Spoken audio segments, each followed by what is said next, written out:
It seems like every other day there's an update for Taika Waititi's upcoming Star Wars movie, and today guys, that's the case. Typically it's comments from Taika himself about how he's still trying to come up with an idea for the movie, or that he's still in the writing process, but now we have something different, something a bit more positive regarding the project, and this comes courtesy of The Hollywood Reporter.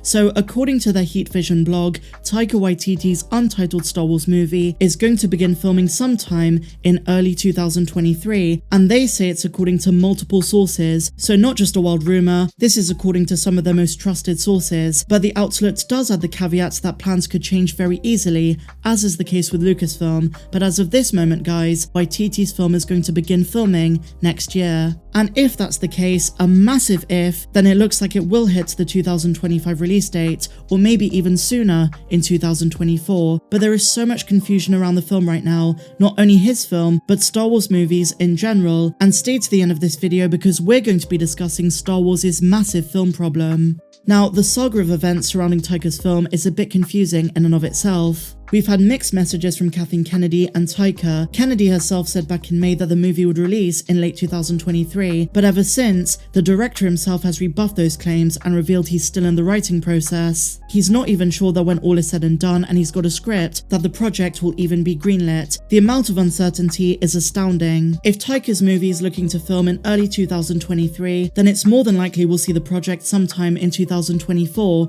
I said 2025 because that was the original slot, but a lot has changed since. Typically, Disney Star Wars movies have released in December, with Disney originally slating Patty Jenkins' Rogue Squadron for a December 2023 release before the film was indefinitely delayed, Waititi's film getting a December 2025 date, and Kevin Feige's movie releasing in 2027. Before Jenkins' film was cancelled, those three seemed like solid dates, but that's no longer the case. Things have changed since then, and with Rogue Squadron now being up in the air, Waititi's movie could have been moved up. At the time, as Bespin Bulletin reports in their latest article, Disney stated that Star Wars and Avatar would biannually occupy a December release, with Avatar: The Way of Water slated to release this December and its follow-up, which has already been filmed, dated for December of 2024. So if Avatar continues to hold its December 2024 release date, then I wonder if that means we could see Star Wars take a May release date, as was the case of course with the original trilogy, the prequels, and Solo: A Star Wars Story. At the moment, Disney has no film dated for May of 2024, but with San Diego Comic-Con and D23 coming up, that could all change, as there's a growing belief that Marvel Studios are going to announce their next slate of films at one of these events. Currently, the latest MCU film dated is the Captain Marvel sequel. The Marvels, which releases in July of 2023, there's multiple announced and unannounced Marvel films in active development, including Blade, Deadpool 3, Captain America 4, Fantastic Four, and Thunderbolts, which are undated, and Marvel typically release a movie in May. Most recently, Doctor Strange in the Multiverse of Madness and Guardians of the Galaxy Volume 3 is slated to release in May of next year, so it's worth keeping an eye on release dates for the next slate of MCU films to work out when we can expect Taika Waititi's project. But I guess the good news here, at least according to The Hollywood Reporter, is that Taika Waititi's been playing it coy. He's been deliberately deceiving us because apparently he's already been told that his movie is going to begin filming next year, but the director hasn't said anything official, and neither have Disney or Lucasfilm. But as I say guys, D23 is coming up soon, 2 months away, and we could hear word then. Now, something I need to get off my chest, something which I really want to talk about, is how Star Wars has a major movie problem. I've wanted to share my thoughts on this for a while, let's dive into it. Now, right off the bat guys, I need to clarify something. I'm not someone who thinks that Star Wars needs to pump out a movie every year, in fact the opposite. I mean, when you talk about George Lucas, he used to take 3 years to perfect each installment of his 2 trilogies, and I believe Star Wars should maintain quality over quantity, absolutely 100% of the time. If it takes extra time than anticipated to make a good Star Wars movie, then so be it. I'd rather that than have one mediocre or bad film every year or two, and the worst thing Disney and Lucasfilm can do is to try and model Star Wars after Marvel, and that seems to have been their original intention when all the way back in 2020 they said they were aiming for one cinematic Star Wars release every other year. But now, my dear Mandalorians, we find ourselves in an opposite position, one where the organisation of the movie side of the franchise doesn't have any cinematic presence and probably won't do for another few years. It's a pretty shambolic situation where Lucasfilm Lucasfilm seem to announce a movie every time they find a director willing to work on one, but then the project is typically sidelined, cancelled, or the director is far too busy to focus on their Star Wars film that it becomes a venture for the distant future. We've seen this time and time again, and it feels as though the same situation might apply to Taika's film. He's even said he's not sure if it's going to be greenlit.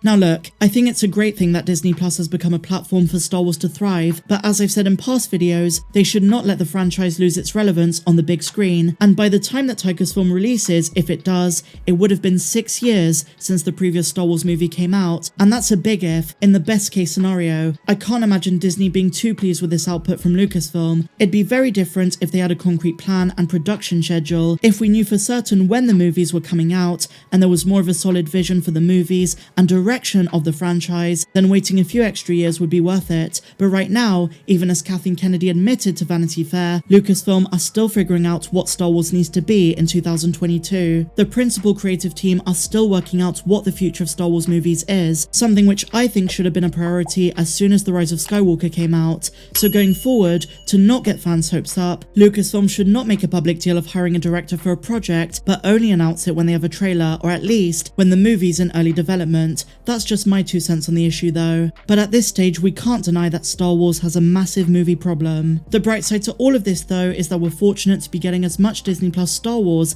as we have been. Although some of the shows have been hit or miss, we still have The Mandalorian, The Bad Batch, Ahsoka, Skeleton Crew, and so many others to be excited about. And in particular, creatives like Dave Filoni and Jon Favreau have been on top of mapping out their Mandoverse, and in many ways, that's really the only thing keeping Star Wars alive right now. I have so much hope for Tony Gilroy's Andor, but aside from that, and maybe a couple of others, the Mando era stuff is the cream of the crop. That show and its spin-offs are what fans really care about the most. Now I did put out a community question which is relevant to all of this. I asked you guys, which is your favourite of the 3 live-action Star Wars series so far? A gigantic 78% of you voted The Mandalorian, with Kenobi at 20% and a tiny 2% voting The Book of Boba. I think to this day, Mando remains the very best of the Disney Plus Star Wars shows in terms of quality, cinematography, writing, and overall creative vision, which is so important, having a story arc planned right from the start. And we know this is the case with The Mandalorian, with Jon Favreau already writing season 4. There's nothing that's come close to it so far, and I'm including both seasons. Above all else, the rewatchability factor for Mando is much higher. That's why I'm so excited for season 3 and of course, the Ahsoka series. And knowing that the likes of Bryce Dallas Howard and Carl Weathers are returning to direct, with Dave Filoni and Jon Favreau, gives me a lot of hope that Mando is going to continue to deliver something special that tops all else, maybe with the exception of the Andor series, which as you guys know, I've got very high hopes for. So share your thoughts in the comments down below guys. If you enjoyed this video, please be sure to give me a big fat thumbs up, subscribe if you're new, and I'll see you in the next one. May the Force be with you always. I'm Star Wars Meg. Have a good one.